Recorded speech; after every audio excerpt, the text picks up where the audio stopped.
welcome back. We're mighty glad to have you come visit. Isn't that right, Eileen? Maybe. Oh, what are we doing? Well, I think you are going to see she's done. Why does that look weird? Oh, it's chalk. I'll straight her away that. It was bluish on the red tin. But that is chalk. So yeah, the shed is done. Done diddly done.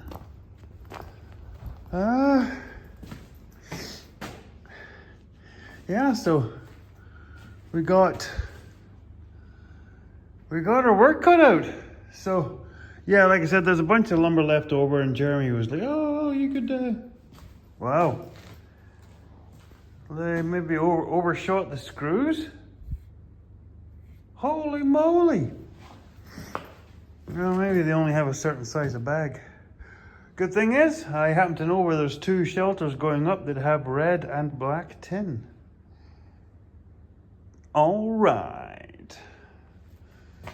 So where are we at? Well, now, the next plan is, and what I've been doing all morning, all morning, Piper Doug, you're being silly. So, cleaning up all of that rough 2x8. I'm gonna have to order another flat because that stuff's handy to have around, but this comes back to why we're building a cold storage shed over there for equipment and for all of this stuff. So the plan now is, pardon me for schnipping, is this whole wall is getting strapped with that 2x8, probably right. Wow, that was really loud. There was a stone. Where the heck did the stone? Anyway, pardon the schnips. It is mild today, squirrel. It is mild today, but there is quite a breeze.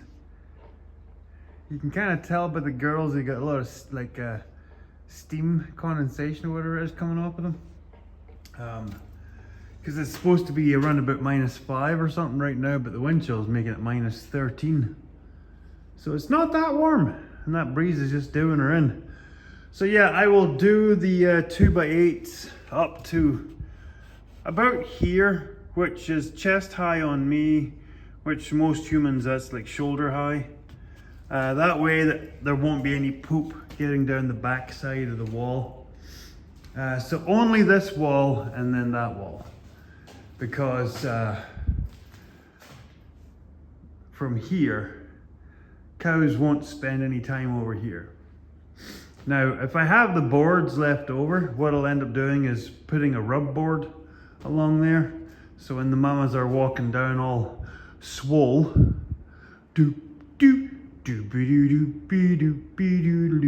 so yeah, they won't be breaking any of the 2x4s. Can't see them doing it because it's pretty stout. Gotta clean that all up. And so yeah, boop, out they go. I might need to put a restrictor on this door though. Yeah. So yeah, like I said, this will be boarded in as well. And then, depending on what we do with the maternity pen, the panel here, well, this seems like it's really zoomed in. The panel here will have a gate that opens like that to go out, and they'll have a gate that opens like this, so we can bring an animal in, bypass the maternity pen, straight into there. That way, if we need to stack and rack 2 or 3 pairs in here for a particularly crappy night, we can do so. So, like I said, this is a quick and affordable calving barn for our operation 2025. Because in conjunction, I'm going to have to set this camera again. Is that it? Close enough.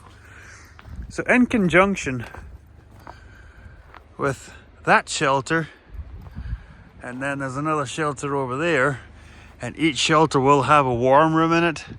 Shelters will be predominantly for the calves to get in and out of any storms that we have. Pardon me.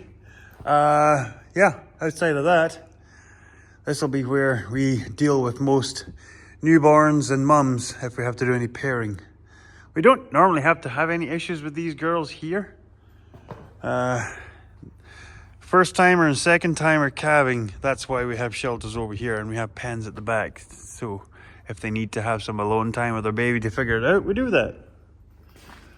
Okay, so yeah, exciting, all done. So far, like I said, we might be putting windows in it. We might be putting one of those solar tubes. It's like a silver tube that comes in through the roof that bounces sunlight into the building to light it up. But we'll see. Anyway, on to the next part.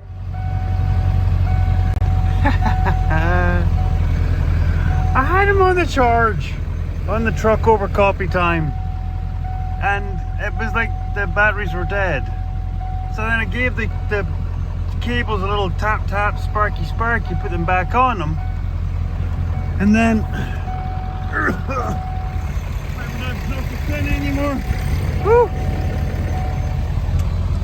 And then I went and got the booster box, thinking I'd run the booster on the other battery and run the truck on this one, and then do a double attack, Gherkin Ninja style. He was having none of it. He's like, nope, I am driving myself out of here. Oh, big dog, you old beast, you. Yahoo!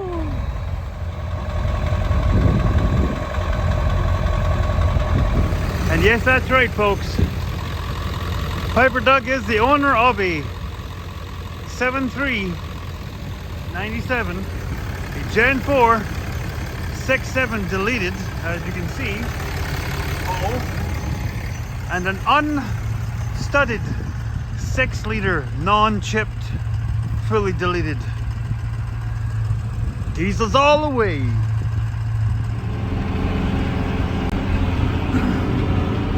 What are we doing today, Piper Doug? You can't see that, can you? Where is it? I'm gonna look through the freaking camera. I can't even. There's a trailer over there. In that general location, I can't. Yeah, I'm kind of busy. So I'm plowing a track. For the most part, this one road should be able to catch every bale pile that's out here. Some I might have to truck on the loader a little bit further, but it saves me having to plow a whole bunch of roads. And yes, I get it. You know what would really save me having to plow a bunch of roads? Having my bales all picked in general good time. Yeah, I know. Yeah, I know. But in my defense, I was having a physical health mental breakdown. So, bit of an excuse, bit of a reason, yada yada blah blah blah. But anyway, still gonna get done. Didn't have to shoot anybody yet. So, I've got a track over there to get that load out, and then there's a load down at the bottom end of number 1 second cut. So these two paddocks here that are still to clear, there is number 1 and number 2, which is first and second cut the other way around. The number 2 hay is first cut. So my plan is I'm waiting for a new piece of apparatus that Mrs. Piper Doug ordered up from PB Mart, which should help with one of the jobs getting done, i.e. getting the straw bales lifted off the other field. It's not so much a piece of equipment, it's a thing that's going to help with a certain piece of equipment. And it was actually one of you good subscribers recommended getting one of these. It would make my life a lot easier. So I'm hoping it will show up soon. It's not a very big purchase. It was only $400 or $500. Yeah, it was like $450 for this thing. And it's one of those where Mrs. Piper Duck is like, why have you never bought this before? Why? I don't know. To tell you the God's honest truth, everybody, and a lot of you cattle folk will know this. Cattle prices not being great. The budget around the cows, even when the family farm is together, didn't have a whole heck of a lot to reinvest in the cow side of things. So we just made do, and I fixed what I could, and we made do, like I said. So now we can get the stuff that helps me save my body and my sanity, which is nice to be at that stage now, even though my body is pretty beat up. Yeah. Anyway, so I'm gonna do another pass up and down, and then that way it gets the bulk of the snow off to the sides, and then I'll open up a path down the middle. And man, oh man, this sure reminds you how much you hate gophers. It's when you're out here. So hopefully when the big, like in the last episode I was talking about the big Alice Chalmers, hopefully getting it up and running this year, which it will be. And then I have a 30-foot cultivator down at the bale yard. So I have narrow openers on it, but I'm hoping to get a set of molehill levelers. It's like a really big wide sweep. So it has a sweep, I think a 24-inch wide. You don't put it in the ground, you set it on the surface. It just goes along and shaves the top off the ground. So these sweeps have a chain that goes between them, because there's 3 rows of sweeps. So between them there's a length of chain, so when you hit the molehills, the chains help broadcast the dirt and turf and stuff like that. And then there's arrows in the back of the cultivator too. What would be nice to be get a second cultivator. That way I don't have to switch my one John Deere cultivator over every time I want to do this. But hopefully it's not like I have to do every field every year, but I might end up having to do that for a while. Anyway, I'm going to keep doing this, and then we'll get back to hauling the goods. Well, so here is the lower frame rail, and here is the upper frame rail. So this will sit underneath the slidey part of the seat. That part I'm really happy with.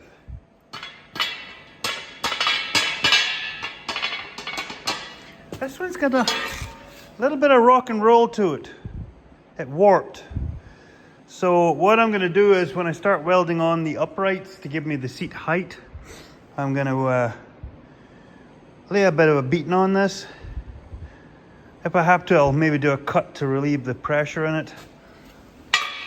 But I'll let them cool down tonight. What do you think?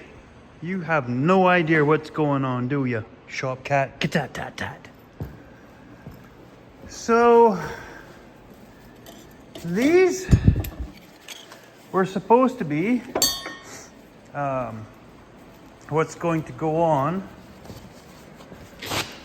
at every corner, like ye say, like that, up to that guy. But I think for strength wise, I think I might cut 4 new ones and set them right down onto the bottom. Like I'll clean these welds up as much as I can in the corner, and I'll set these right down inside for maximum strength. I can still use these bits for gussets for strength wise, but yeah. What are you thinking? Well, welcome back to day 3 of the Sunday morning drop video. And you will all notice what that is. Yes, it's more of that slow release moisture. Now, we haven't had any considerable amount for a while. And to be honest, I cancelled my subscription to Winter. But apparently, they just keep sending it to you until you either freeze to death or die. So this is where we're at. We're just going to be working away. Why are you... Oh man, let's tell you. This is where this dodgy clutch really does my head in. Okay, let's see if I can do this without tipping the trailer over.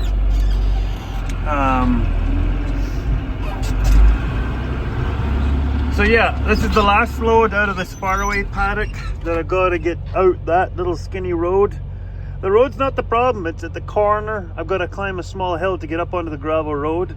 And because it's an intersection, it's packed. It's got that snowpack like ice, so it's a hard pull to get up onto the road. Once I'm on the road, I'm fine. The rest of these grips, you saw me in the last clip making that road will be fine. It'll be easy to get in and out, just a lot more driving back and forward to grab these piles from across to the road, but it's still better than building a whole bunch of different roads. But I just got to get this pile out of here today before it blows in, because it's supposed to start blowing in a couple of hours. So let's get at it, folks.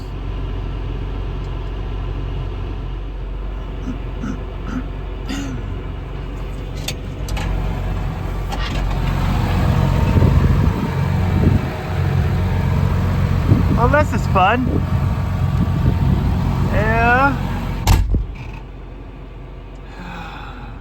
What is this? Storm number 6, 7, 29? Really? Get your motor running. We might make it to the highway. I'm giving it everything it's got.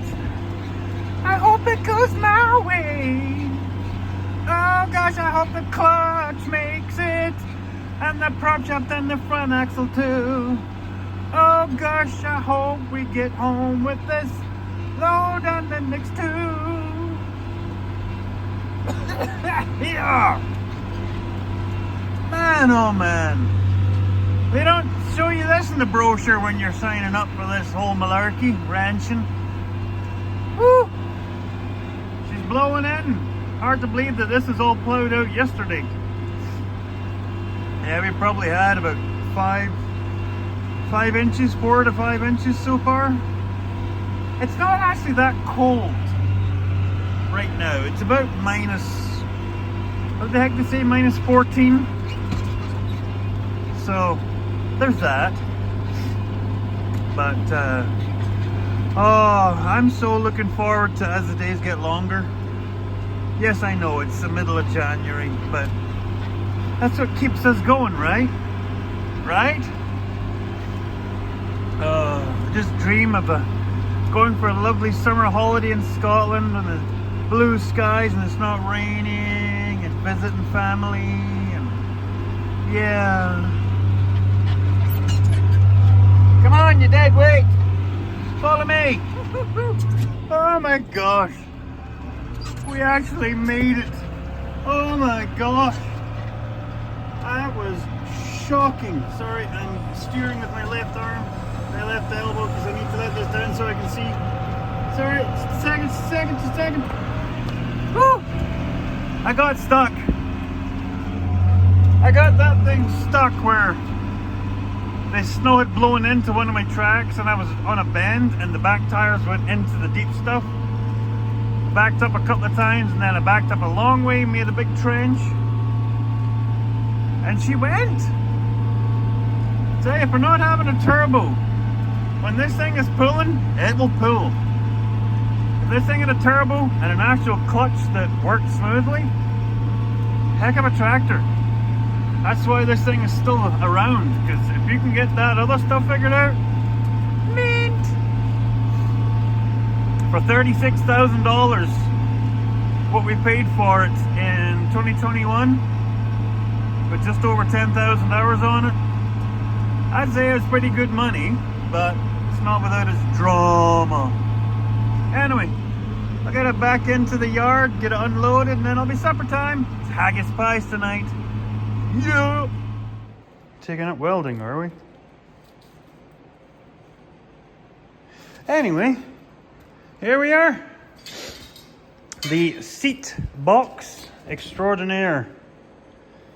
So as you see it sitting here, this is the front facing the steering wheel, and this is how it sits in the tractor. So we'll bring the tractor over and measure up the lower bolt holes, grind everything down, get it all looking somewhat presentable, and then try and see if we can roll the seat back and forward on the runners. We might be able to guesstimate the bolt holes on here, that way that it's already drilled and ready to go. So as soon as we put it up into the tractor, it's just a case of pulling the air seat out from underneath the actual seat frame and sitting it down on this, bolting it down and driving it back out. So that is where we is at. You better not pull that grinder off of there, because I don't want you breaking that blade, you little beggar, you. So thanks for all the well wishes, folks. Mrs. Piper Doug is doing better day by day. She still, her back is still quite sore. I'm away. Away you go. Oh, gotta check. Watch out, watch out. Gas off. We'll find out from the doctor this Wednesday on the phone chat what we're looking at. And yes, we've had at least 4 or 5, if not more than 5 inches now. The snow has slowed down, at least. So will be a big day of feeding tomorrow, a big day of pushing snow tomorrow, and maybe a big day of bedding also. So it's going to be a busy day. And I think I have a FaceTime with Scotland, with the family. So I'm going to get inside, get a snack, get ready for bed, and yeah. Whew. We got a sick cat in the house, so just to make matters even more interesting. So that's fun. So thanks for watching, everybody. I'm going to plug this tractor in. And oh yeah, nice to have the old trucks up and running. Teddy bye, everybody.